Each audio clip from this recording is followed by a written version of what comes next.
nag-iisang pagbabalita sa radyo na tunay na napapakinggan ng Pilipino sa buong bansa, sa buong mundo.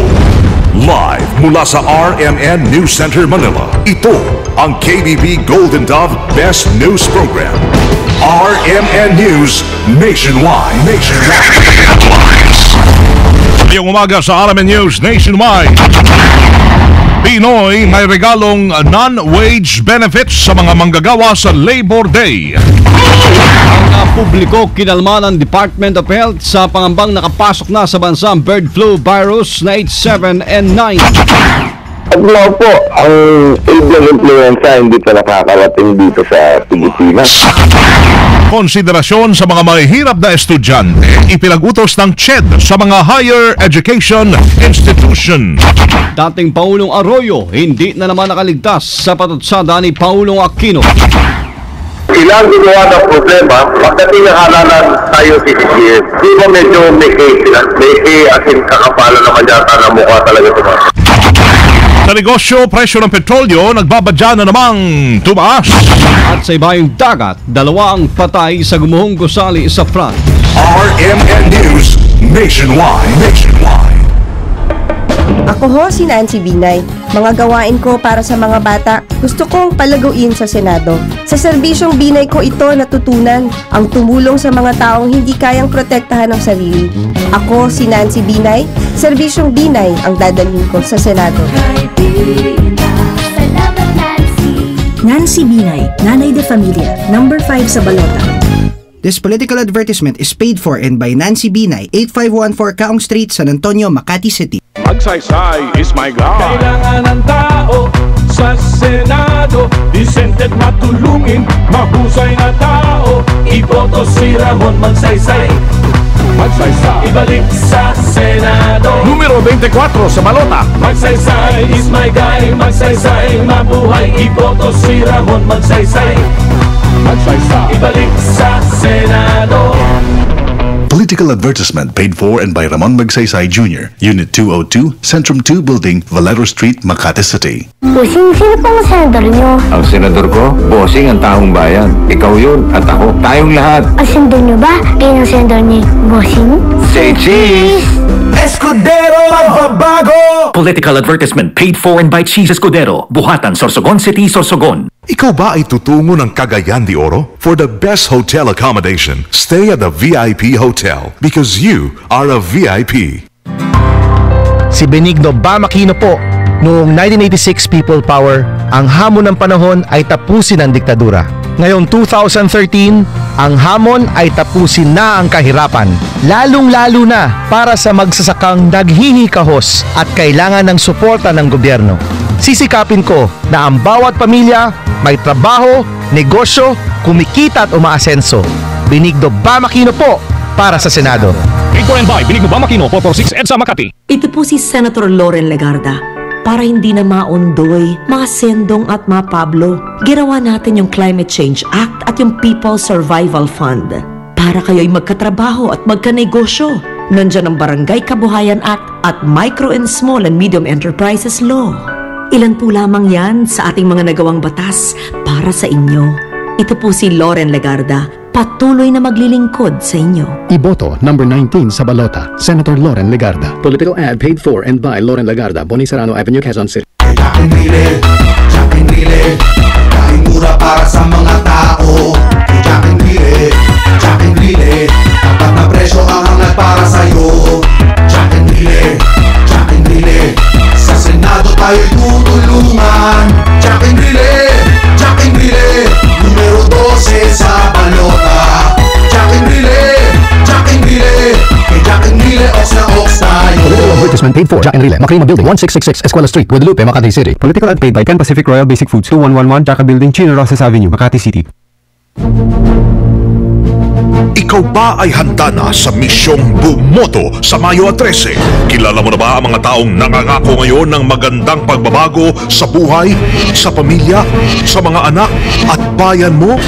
Alam mo na ba kung saan presinto ka boboto? Kasama bilang na ang mga araw. 14 days na lamang eleksyon na. Sa mga pangako, kung mukhang kaduda-duda, dapat bang iboto pa?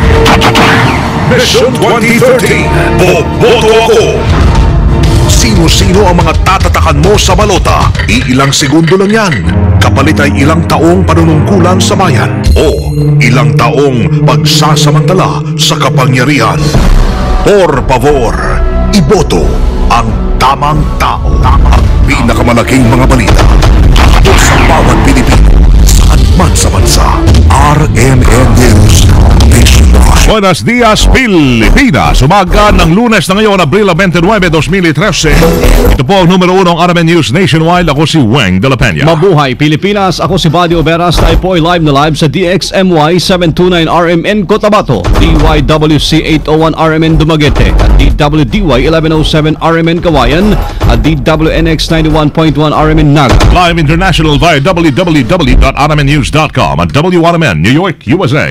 At sa lahat rin ng ating mga numero 1 AM radio stations sa buong bansa. Nakatagdang ihayag ho ng Malacanang ang non-wage benefits sa mga manggagawa sa Labor Day. Ang kay Deputy Presidential Spokesperson o Spokesman Abigail Valte, nakatagdang makipagpulong si Pangulong Noynoy Aquino sa mga lider ng mga manggagawa bukas. Kasama si Labor Secretary Rosalinda Baldos upang pag-usapan ang kanilang mga hinaing. Kasabay ito, inaasahan niya na ihahayag ho ng Pangulong Aquino sa araw ng paggawa ang mga non-wage benefits package. O narito ay sinabi ng palasyo na walang maasahang pagtaas sa sweldo ang mga manggagawa, ngunit may regalo namang benepisyo ang pamahalaan. Bago ang nakatagdang pagpupulong ay nanawagan naman ang partido ng mga manggagawa sa Pangulo na mas kailangan ng mga minimum wage earners ang dagdag sweldo kesa sa benepisyong kanilang ibibigay. Mission 2014. Boboto ako.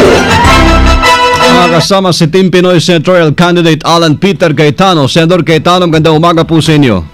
Magandang umaga, Weng at Buddy, at sa lahat ng ating mga kababayan sa buong Pilipinas at yung mga nakikinig sa internet din sa ibang bansa. Good morning po. Dito po sa inilabas ng NSCB, may kaugnayan sa poverty ratings na marami nagre-reklamo. Hindi naman talaga daw nararamdaman po ang magandang takbo ng ekonomiya ng pangkaraniwang mamamayan. Ano po ang inyong masasabi? Sa aking pag-iikot po sa iba't ibang sektor, no, sa mga senior citizens natin, sa mga youth, sa mga urban poor, sa ating mga farmers, fisher folks, ayan talaga po ang maririnig natin na kumbaga sa radyo, TV at yan nila napapansin yung tungkol sa magandang ekonomiya, pero hindi pa nila nararamdaman. Pinaliwanag ko naman po na ito'y dulot na rin po ito ng ilang dekadang mga problema sa edukasyon, sa industrialisyon, sa ating agrikultura, na it takes time bago ito mag-trickle down. Kaya nga po tayo nagpropose ng mga programa katulad ng conditional cash transfer for small businesses para malabanan naman yung mga 5-6 at magkaroon ng kapital na mas mura at mas madali nilang makuha. Pangalawa po yung sa TESDA at saka sa edukasyon para mas makapagtayo ng malilit na negosyo at saka mas makapagkuha ng mas magandang trabaho. Hindi natin madi-deny na hirap pa rin natin yung kababayan. Ang tanong, ano yung solusyon? Kaya nga nasabi ko, Weng at Buddy, meron man Team Pinoy, may Team Una, merong mga independent. Pagdating dito sa politika, dapat pagdating sa ekonomiya, Team Pilipinas tayo lahat. So dapat paligsahan to ng mas magandang programa at yung mga doable at pwedeng gawin kaagad. Kaso sa pag-criticize, no? Siguro nabigla din ng Pangulo dun sa mga statistics, pero sa ating pag-iikot, daman-dama mo ang kahirapan ng ating mga kababayan. Ano ho yung nakikita kong solusyon? For example, ito hong inyong ginagawang listening tour at yung advocacy nyo na pitik, para ho maramdaman ng mga kababayan, lalo na Labor Day ho on Wednesday, yung kawalan pa rin ho ng trabaho at mababang sweldo. Well, kailangan sabay-sabay talaga ang solusyon, hindi pwedeng tingi-tingi. So, dun sa mataas na presyo, nakikita natin ang pangunahin dito talaga yung pagtaas ng presyo ng gasolina. So kung agad-agad ay mababawasan ng magkaroon tayo ng floating rate, no? Ibig sabihin pag mataas ang presyo ng gasolina, gawin na lang 3 to 6% ang VAT nito. Pero pag mababa presyo, saka mo iakyat ng 12%. Kasi kung makikita mo, pataas ang presyo ng gasolina, sumasabay lahat ng bilihin. Pati yung cost ng delivery ng mga goods, tumataas din. Pagdating naman sa trabaho, alam mo yung training, yung mga lateralized programs, TESDA programs, pati ang CHED, no? Napaka-importante na tutukan sa pag-iikot natin. Alam mo, nag-40 days nung last week ang si Crisel, no, Tejada, ang taga-UP na binigay ang kanyang buhay dahil ang tingin talaga niya napahiya siya na hindi siya nakakapag-aral, hindi siya nakakabayad ng tuition. sa pag-iikot ko, Weng at saka Buddy, no, 25 to 30% lang ng gastos ng isang estudyante ang tuition.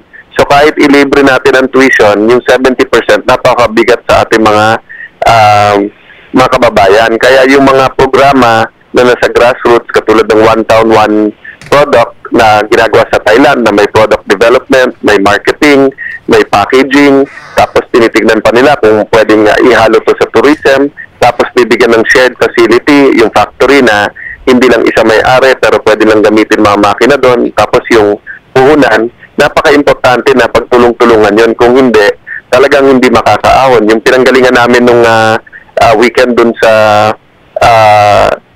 Albuquerque, Bohol, no? Nagtutulong-tulong sila, gumawa ng kalamay, no? 200 kilos a day, pero 10 lang sa alang barangay ang pwede magbenta sa isang araw dahil yun lang ang kaya ng market, doon sila sa pier nagbebenta. Kaya yung 70 tao, yung 70 people, Weng, 10 lang sila araw-araw. Kumita lang ng once a week, sapat na para sa buong linggo. So makikita mo, napakalaking tulong pa na kailangan nila at napakalaking mga posibilidad. Halimbawa, mayroon silang grinder doon, pwede rin gumawa ng longganisa. Kaya lang nga, saan sila kukuha ng kapital? So napakarami nito all over the country, no? Maging gawa ng chicharon dyan sa Karkar, maging gawa ng sapatos dito sa Marikina. Kahit saan tayo pumunta, hindi lang po sila medyo masaya na may oportunidad ating bansa, pero naghihirap yan dahil kulang sa pagkukunan ng kapital at kulang sa alalay. Senator Alan Peter Cayetano ng Team Pinoy, salamat po sa inyong panahon. Magandang umaga. God bless po. Salamat sa inyong himpilan. Mission 2013. Boboto ako. Hindi pa ho nakakapasok sa ating bansa yung bagong strain ng bird flu virus na H7N9. Itong kinumpirma ng Department of Health kasunod na rin ang pagkakatalaho ng kaso ng H7N9 sa Taiwan sa isang negosyanteng galing sa mainland China kung saan unang natukoy at kumitilho ng buhay ang naturang sakit. Sa interview ng RMN kay DOH Undersecretary Teodoro Herbosa, mahigpit ang kanilang monitoring sa mga namanlalakbay lalo na sa mga galing ng China at Taiwan upang agad na matukoy at makontrol ang nasabing sakit. Ayon kay Herbosa, malaki kasi ang posibilidad na maging human-to-human ang pagkalato ng nasabing virus na delikado para ho sa publiko. Sinabi ng isang eksperto sa Amerika na may pag-asa or may posibilidad na yung virus na to maging human to human kasi as of now sa ibon lang nakukuha o sa manok. Opo. Oo. At kaya binabantayan po kasi nga first time itong lumipat sa tao at hindi pa alam kung ano ang pwedeng mangyari. Kasi ito nahalo din sa regular na trangkaso or influenza virus sa tao, baka mag-mutate.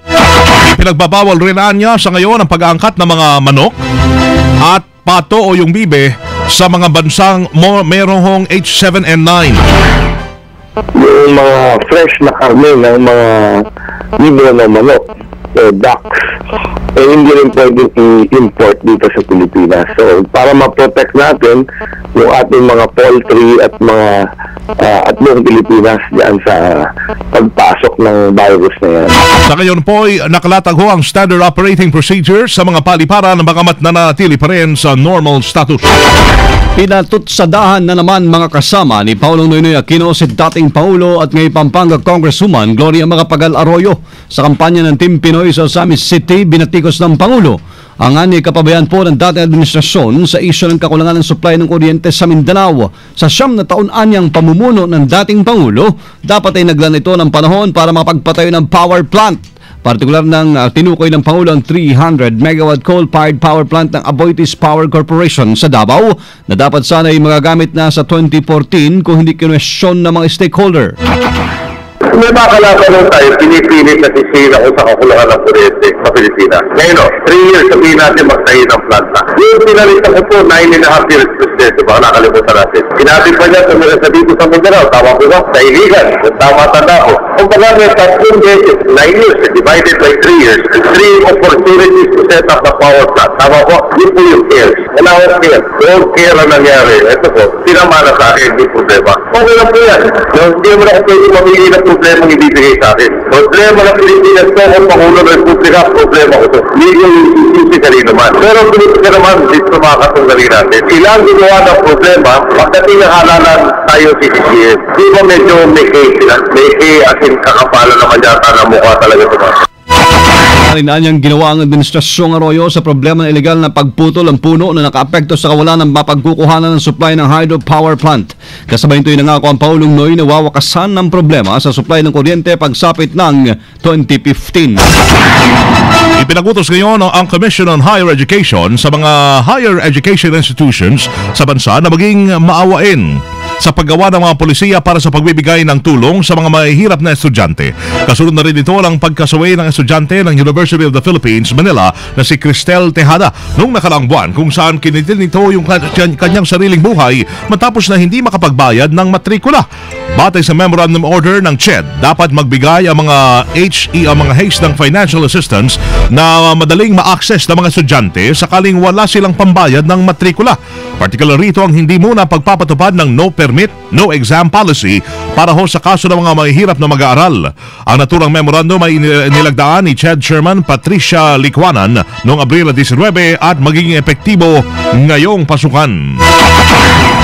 Ang Armed Forces of the Philippines mga kasama nakaantabay na sa naman posible hong tulong sa PNP para naman sa Labor Day. Kasama natin sa balita, Rhea Mamoga. RMN Report! Nakaantabay lamang ang Armed Forces of the Philippines sa anumang posibleng tulong na maaari nitong maibigay sa PNP para sa nakatakdang pagdiriwang ng Labor Day sa Miyerkules. Philippine National Police kasi ang mananatiling lead agency upang matiyak ang seguridad para sa nalalapit na pagdiriwang ng araw ng paggawa sa Mayo 1. Paliwanag ni AFP Public Information Office Chief Lieutenant Colonel Arnolfo Burgos, in support sa pulisya ang kanilang papel sa May 1 Labor Day celebration at maghihintay lang sila sa anumang request mula sa PNP kung anong ayuda ang kailangan nito sa kanila na kanila namang ibibigay. Maliban sa manpower, sinabi ni Burgos na handa ring magbigay ang AFP ng ayuda sa aspeto ng intelligence work na tutulong sa intelligence gathering ng PNP. Sa ngayon ay tuloy-tuloy naman aniya ang ugnay nila ng PNP at maikasa ang kailangan security measures na ipatutupad sa darating na Miyerkules. Kasama mo sa Campo Aguinaldo, Rhea Mamogay, Tatak RMN. Ano pong nagaganap na absentee voting ngayong araw si Chairman Brillantes, boboto na mamaya. Kasama natin sa balita, Angel Ronquillo. RMN Report! Ngayong ikalawang araw ng pagsimula ng local absentee voting, inaasang boboto na si Commissioner on Elections Chairman Sixto Brillantes. Ayon kay Brillantes, bilang kawani ng pamahalaan, mamaya niya naisipang bumoto sa COMELEC National Capital Region Office sa Intramuros sa lungsod ng Maynila. Sinabi pa ng poll chief na nakapagdesisyon na rin siya kung sino-sino ang kanyang iboboto. Sa katunayan, meron na siyang kodigo ng mga pangalan na kanyang iboboto. Paliwanag pa ni Brillantes, sa ngayon ay meron na siyang 7 senador na pili, miski kailan aniya ay hindi na kumpleto ang kanyang Magic 12 dahil pinakamarami na aniya ang 9 hanggang 10 senador na kanyang ibinoboto sa tuwing halalan. Maging sa party list umano ay meron na siyang napupusuan. Ang local absentee voting ay nag-umpisa kahapon April 28 at magtatapos naman bukas April 30. Ang mga military personnel, policemen, mga kawani ng pamahalaan at mga kagawad ng media ang kalahok sa local absentee voting. Kasama mo sa lungsod ng Maynila, Angel Ronquillo, Tatak RMN. Kawan ng manggagawa sa Kongreso may pagpulong sa Pangulo. Kasama natin sa balita, Condebata. Sa paggunita ng Labor Day sa Mayo 1 ay nakatakda namang ipresenta ng Trade Union Congress of the Philippines o TUCP ang kanilang apela sa hindi natutugunan ng mga hinaing ng mga manggagawa sa pagpupulong na gaganapin sa Martes kay Pangulong Aquino. Ayon kay TUCP General Secretary Gerard Seno, simula nang maupo ang Pangulo 3 taon na ang nakakalipas, ay ngayon pa lamang magkakaroon ng labor meeting sa pagitan ng mga manggagawa at ng pinuno ng bansa. Nangako niya noon ng Pangulo na regular na makikipagpulong sa kanila ngunit hindi iyon natupad, kaya nagkapatong-patong ang mga problemang hindi nare-resolba sa mga manggagawa. Isa sa mga pangunahing ilalatag sa pagpupulong ay ang paglikha ng trabaho na hindi nakikita sa ilalim ng administrasyon sa kabila ng pag-unlad umano ng ekonomiya ng bansa. Kasama din sa iba pang kalahok o lalahok sa pagpupulong ay ang 40 mga labor leaders na layong ilatag ang mga solusyon lalo na sa trabaho at kalagayan ng mga manggagawa sa Pilipinas. Kasama mo mula sa Kamara, Conde Batak, Tatak RMN. Yung pagbabaho ng water level sa Angat Dam hindi dapat ikabahala. Sama natin sa balita live si Deo de Guzman.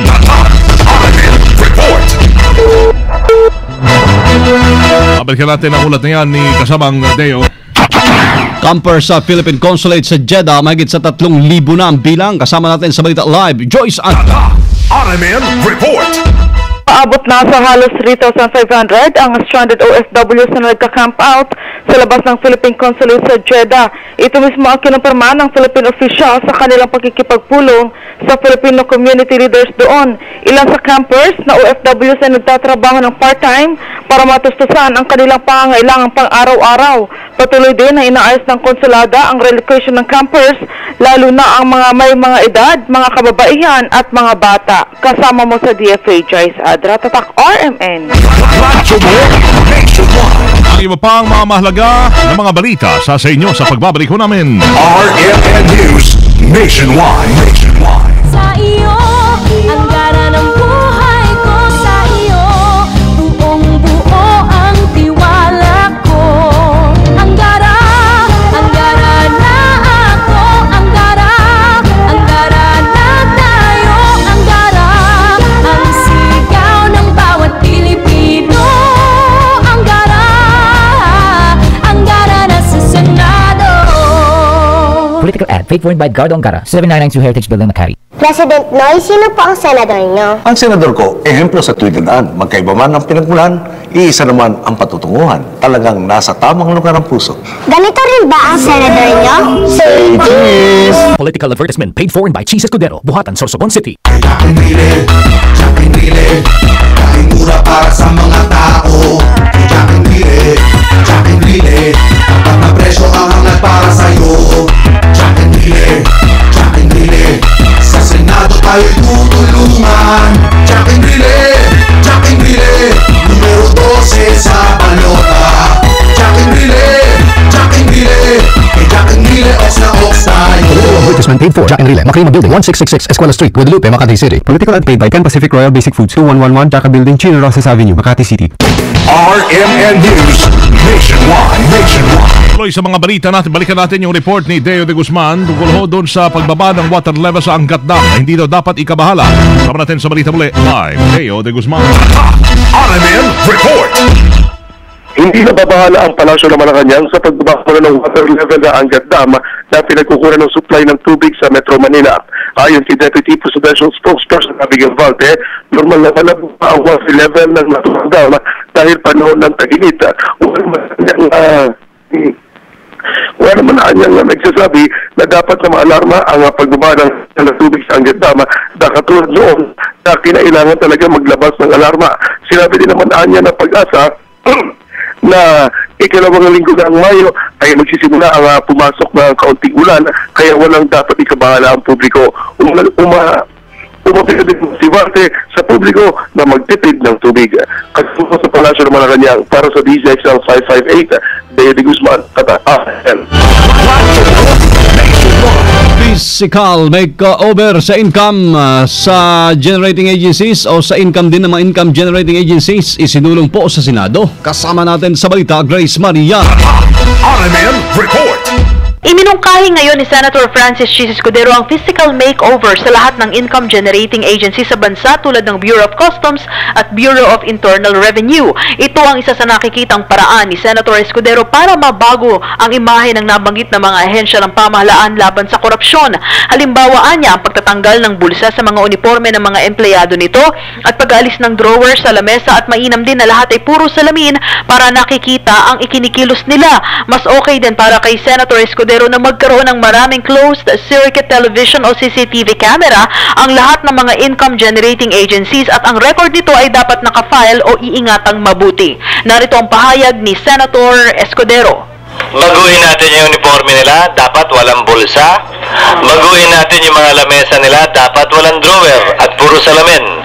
Siguro magandang simulain para mabago ang imahe ng customs at mga opisyal na nagtatrabaho sa customs. Ipapano ka na din namin kung sakasakali ang paglalagay ng CCTV camera sa lahat ng revenue generating offices ng bansa at i-consider naming krimen ang hindi pag-maintain in good working order ng CCTV na yan at hindi pagtatago on file ng record for at least 3 years. Ayon kay Escudero, hindi na dapat maulit ang nangyari noong 2004 elections kung saan dahil sa kakulangan ng pondo pambili ng blank tape ay pinatungan ang record ng CCTV sa kamera na nagpapakita ng umunoy pagpapalit ng mga election paraphernalia. Kasama mo sa Senado, Grace Mariano, Tatak RMN. Radyo mo nationwide. Mission 2013. Boboto ako. Makakasama ng kampanya si Miss Pinky Aquino Abiliada, nakatatandang kapatid po ni Paulong Noynoy Aquino para sa pinsang buo nitong si Team Pinoy Senatorial Candidate Benigno Bam Aquino. Sa interview ng RMN kay Pinky, ipinakilala nito ang pinsan na isang simpleng tao katulad ni Ninoy, ni Cory at ni Pinoy. Ayon kay Pinky, wala siyang luho sa katawan at kapag walang luho sa katawan ng isang tao, mas madali nitong matatalikuran ang mga temptasyon. Kilala ko si Bam kasi mula nung maliit pa yan. At nung tumanda na rin siya, nakikita ko hindi siya maluho sa katawan niya. Sa pananaw ko, pag maging simple ka, magandang katangian, hindi ko naman sinasabi na yun lang ang katangian na dapat, pero magandang katangian kung public servant ka. Kasi di ba alam naman natin, kung nagtatrabaho sa gobyerno, maraming temptasyon na lumalapit dyan.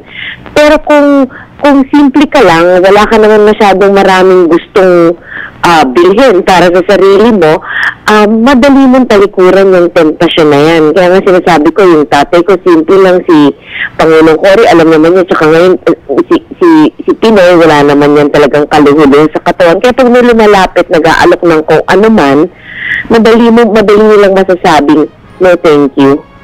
Ikinuwento rin niya ang angking galing at talino ng Batang Aquino na naging valedictorian mula elementary hanggang college at nagtapos pang summa cum laude. Sa pananaw ko, maganda na merong 35 yung bata because kailangan lahat ng sektor na re-representa, lalo na ang kabataan yun ang malaking sektor sa ating bansa. Maganda na merong makaka-voice out ng mga pangangailangan nila. So I think maganda na meron tayong mga 35 yung kabataan kasi nga ngayon ang dami-daming kabataan ng ating populasyon para sigurado tayo at least yung nararamdaman nila merong magsasalita sa Senado. Si Miss Pinky Aquino Abiliada, pinsang buo ni Team Pinoy Senatorial Candidate Benigno Bam Aquino sa interview ng RMN. Ako naman ho tayo sa mga kaganapan na may kaugnayan sa kampanya. Papalapit na halalan, 14 days na lamang. Meron pong barangay kagawad na galing sa political rally, patay sa ambush. Kasama natin sa Balita Live, Santos Cortez, mula RMN Zamboanga. RMN Report! Patay ang isang barangay kagawa dito sa Zamboanga City matapos tambangan sa gabi ng di pa nakikilalang mga suspek. Kinilala ng otoridad ang biktima na si Rosalinda Ladao, barangay kagawad ng barangay Latuan dito sa nasabing lungsod. Ayon sa otoridad, pauwi na sana ang biktima mula sa dinaluhang political rally ng pagbabarilin ng mga suspek. Dead on the spot si kagawad na daw matapos magtamo ng maraming tama ng bala ng baril sa katawan. Pinag-aaralan naman ngayon ng otoridad kung may kinalaman ba sa politika ang pananambang sa barangay opisyal. Samantala, nababahala na ngayon ang mga Zamboangueños dahil sa hindi mahinto-hintong insidente ng pamamaril sa Zamboanga City. Noong Sabado lamang, 3 ang naging biktima ng pamamaril kung saan 2 dito ang namatay habang kritikal naman ang isang biktima. Kasama mo sa DXRC RMN Zamboanga, Santos Cortez, Tatak RMN. Mga krimen dyan sa Cotabato City, wala naman pong kaugnayan sa politika ayon sa PNP. Kasama natin sa Balita Live, Daisy Mangod ng RMN Cotabato. RMN Report! walang kinalaman sa nalalapit na eleksyon ang serye ng pamamaril dito sa Cotabato City. Batay ito sa pahayag ni City PNP Director Senior Superintendent Roland Balkin. Umaabot na sa 17 ang naitalang insidente ng pamamaril dito sa lungsod. Pinakahuli dito ay kahapon simula ng manungkulan si Balkin bilang City PNP Director. Ang naturang mga insidente ng pamamaril ay walang kinalaman sa halalan, pagdidiin ng opisyal, kundi personal grudge. Karamihan sa mga biktima ay hindi tagal lungsod, ngunit dito lamang binaril. Napag-alaman mula kay Balkin na 6 na mga barangay dito sa syudad ang tinukoy na priority areas. Kinabibilangan ito ng poblasyon 6, Bagwa 2, RH Mother Tamuntaka at Mother Bagwa. Samantala, kaso ng Rido o Family Feud ang nakikita ng PNP Autonomous Region in Muslim Mindanao na pangunahing banta sa rehiyon ngayong May 13 midterm elections. Ayon kay Police Regional Office Director Chief Superintendent Noel de los Reyes, kaya naman hinikayat nila ang mga kandidato na lumagda sa Peace Covenant. Karamihan kasi sa mga kandidato sa rehiyon ay magkakamag-anak lang. Inihayag pa ni General de los Reyes na hindi banta sa halalan ang Moro Islamic Liberation Front dahil sa matagal nang umiiral na ceasefire agreement. Sa ngayon ay minomonitor ng PNP ARMM ang iba't ibang grupo na nagnanais guluhin ang eleksyon.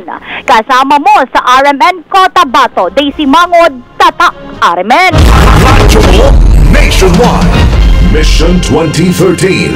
Boboto ako. RMN News Negosyo. Mga kasama, nagbabadya na naman pong tumaas ang presyo ng petrolyo matapos ang sunod-sunod na rollback nito mga kalipas na linggo. Ngayong linggo inaasahang maglalaro sa 50 hanggang 70 sentimos kada litro ang itataas sa presyo ng gasolina, habang nasa 35 centavos hanggang 45 centavos ang nagbabadya namang dagdag presyo sa diesel. Nabatid na Abril 20 huling nag-rollback sa presyo ang mga kumpanya ng langis. RMN News Abroad. Sa France, 2 katao ho ang pinaniniwalaang namatay matapos gumuho ang gusali sa siyudad ng Reims. Sinasabi ang dahilan ho ng pagkolaps ng gusali ay ang malakas na pagsabog na nangyari sa nasabing lugar. Ngunit ayon naman kay Mayor Adeline Hazen ay posibleng may gas leak kaya't gumuho yung 4-story building. Iniimbestigahan na ngayon ng mga otoridad ang naturang insidente habang patuloy na inaalam ang pagkakakilanlan ng 2 namatay na biktima. Mga kasama, live pa rin mula po dito sa RMN News Center sa Makati City, Metro Manila, Philippines. Inyo pong narinig ang numero 1 RMN News Nationwide ngayong Lunes, April 29, 2013. Sa mga taga Davao, susunod na dyan si nakasamang Bernard Pantaleon at Michelle Emeral. Sa RMN News Diretso, Balitan Davao sa numero 1 DXDC 621. Panoorin yung naging pagbabalita natin ngayong alas 7 ng umaga. Sa YouTube, i-type lamang ang RMN News Nationwide. Kasama niyo sa serbisyo publiko, ako si Weng de la Peña. Ako si Buddy Oberas. Dito pa rin ho yan sa tahanan na may pinakamaraming number 1 ngayong 2013. Pinakamaraming himpilan sa 2013 ang RMN Radyo Mo Nationwide. 60 years ng maasahang public service nationwide. Live via satellite. RMN News Nationwide. Buong bansa. Isang boses ng balita. RMN News Nationwide. Tatak alas 7:33 ng umaga na. Tatak RMN. Hilig ng Pilipino ang kape.